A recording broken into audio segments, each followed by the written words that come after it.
Welcome to Booktopia TV. I'm John Purcell and I'm here with Chris Uhlmann and Steve Lewis, authors of the Marmalade Files and now the Mandarin Code. Welcome to Booktopia. Great to be here. Thanks, John. I've done a bit of writing myself, and whenever I see two writers working together, I'm a bit baffled.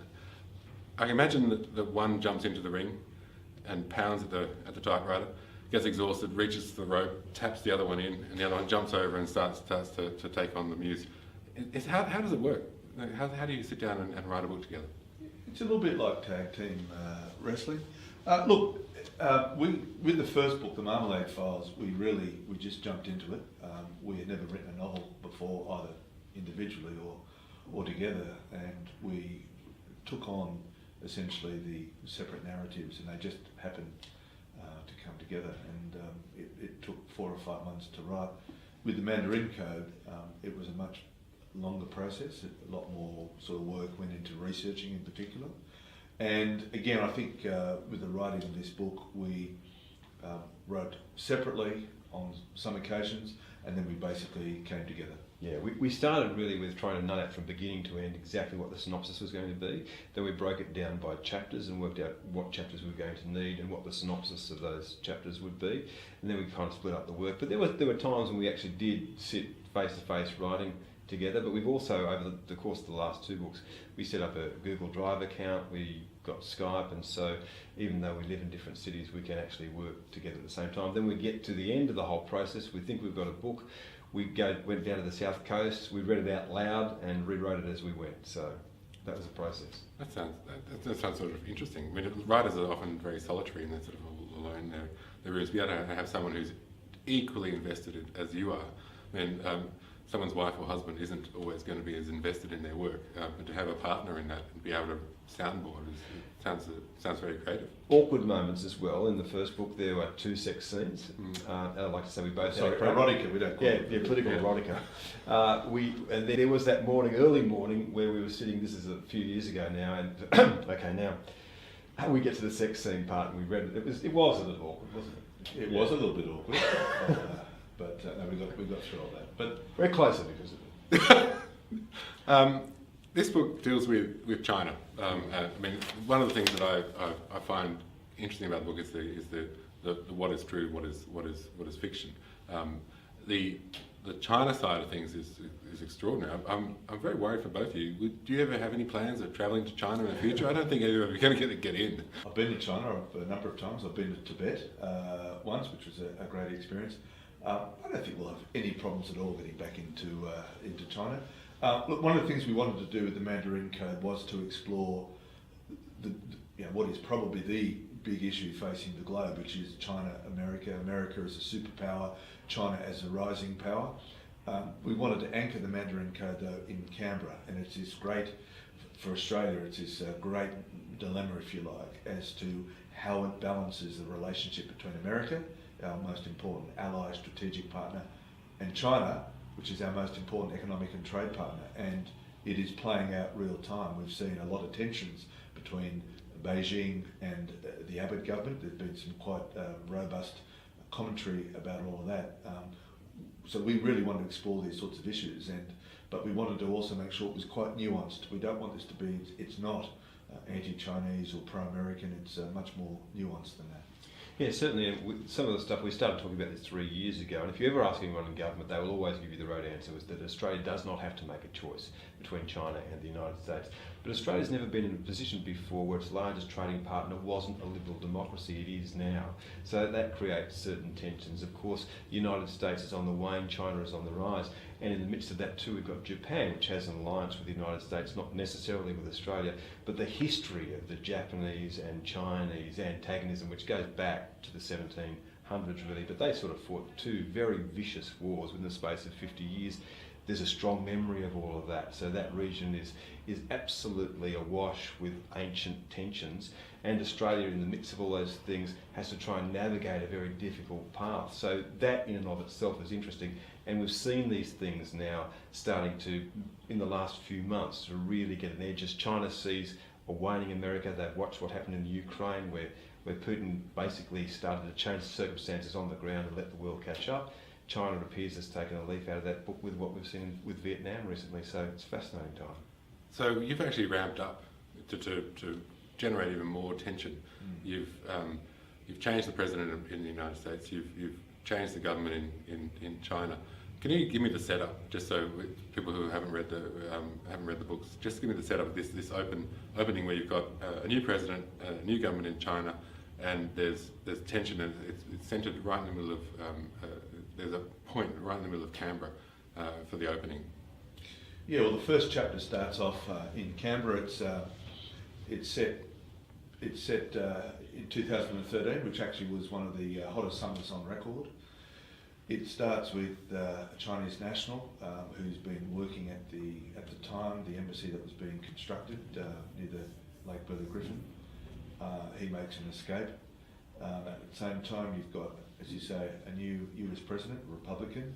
He's come to power promising to declare China a currency manipulator, which essentially is a pretty robust thing to do. It was something actually that Mitt Romney had promised he would do if he beat Barack Obama. And at the same time, we've got a new leadership in China, very nationalist, looking to basically engage the Chinese people. So that setting basically provides a framework for us to kick things off in Canberra. And I guess the thing is that people say, well, China and the United States are too invested in each other's economies, as is Australia, ever to go to war. But of course, beginning of the First World War, the economies of Europe were quite entwined. Countries don't actually usually seek to go to war. They might go to war by accident. And so the problem that we've got with these two, and we try to more sharply define the nationalism of both countries to create a circumstance whereby, that one country was not going to be prepared to back down in the face of what they saw as antagonism from the other, and that's where these things start to ramp up. That's always the case, and the problem you get is miscalculation. And in the midst of that, we throw in Australia, which is desperate for the Chinese cash, has always relied, or since the Second World War, relied on the US alliance, and being forced by both sides to make a choice, the impossible choice that no Prime Minister of Australia ever wants to make. Yeah, that ties in with that chapter early on with the ambassador coming into the Prime Minister's office and sort of testing out the state of play for the Prime Minister. Where is he going to go? As you both are very much involved in Canberra, in life in Canberra, and politics, you know everybody, you've met them all. When drawing Canberra in your fictional world, in this case, you've got a male Gillard, you've got a female Rudd who has, it kind of, in my mind, I've wondered if you've actually borrowed one of Gillard's dreams and had Rudd paralysed with only being able to communicate through his flickerings of his eyelids. How difficult is it to very write? vivid imagination. Yeah, I'm not sure it's all where you- fiction. I don't like the connections that you keep You making. haven't read the disclaimer. That says that this is all fiction. Should you want to sue us for any of this, you can't. How do you manage that? Because you're going to be writing all these different people, all the different civil servants, and everything. They don't change their jobs as regularly as the police. So there are people out there who go, that has to be me. There's no way. And you still remain friends with all these people, and they're all quite happy to read themselves. Very good friends with Kevin Rudd. Close. Very close. Very close. Yeah. Look, I mean, the main thing about both our books is, as we say, they are fictitious. Some people might see some characters or some real life people in those characters, but we wanted to. I mean, the key to both these books is we wanted to write through a very authentic landscape. We wanted to make Canberra a central character in the book, and in the Mandarin Code, Canberra certainly is. We wanted to, and we wanted to basically put some.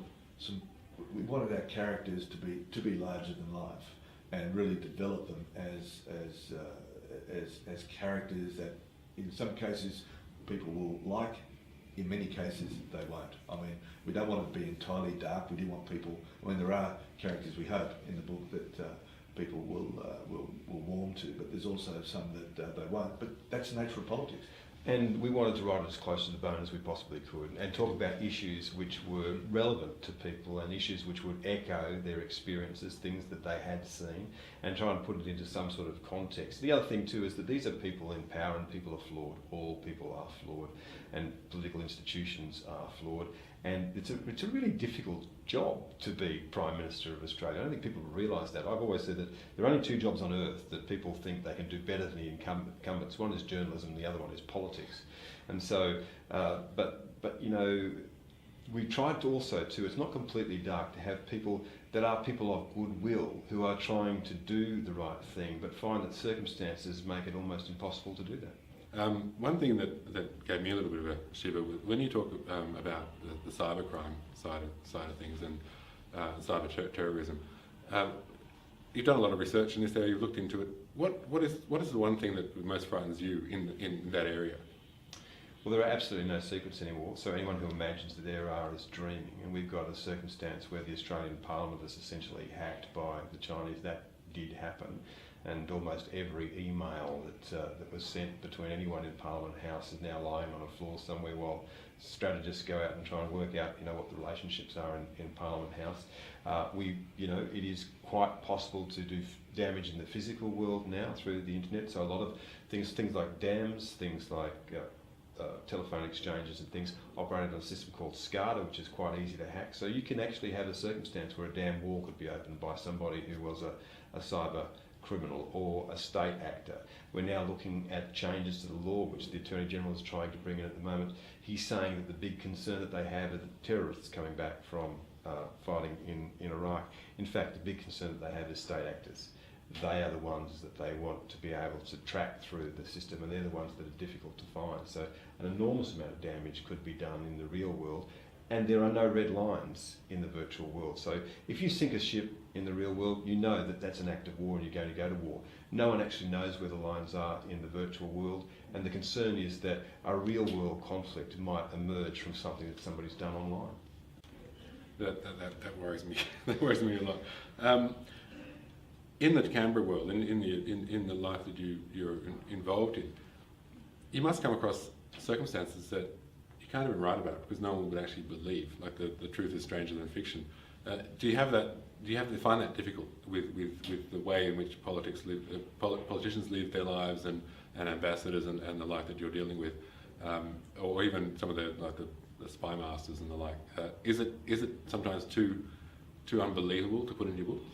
Yeah, well, that's the thing about Canberra, is that to many people, particularly I guess from the outside, they look at Canberra as a fairly sort of sterile place, and it is what it is, and they watch 3 minutes of politics at night on the evening news. But those of us who live and work in Canberra, it's a fascinating place. It's multi-layered. We sort of use the metaphor with the Lake Burley Griffin, that on the surface it appears placid, but beneath there are all these hidden dangers, and that's very much like Canberra.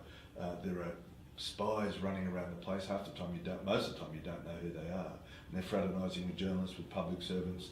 You stand on the side of the sporting fields on the weekends watching your kids, and next door you've got somebody who runs a intelligence agency, whatever. It's just a fascinating place, and what we try to do is basically sort of reach into that and bring it out there and dramatise it. I mean, this is fiction. We're trying to dramatise it, and we've got anecdotes in this book, stuff that Chris and I would never be able to use in day-to-day journalism, but in the context of this contemporary political thriller, a drama, a fictitious drama, you're able to basically write it. It's very liberating to be able to actually write that and put it in the context of a 400-page novel, knowing that you probably would get sued if you put it on the pages of a newspaper.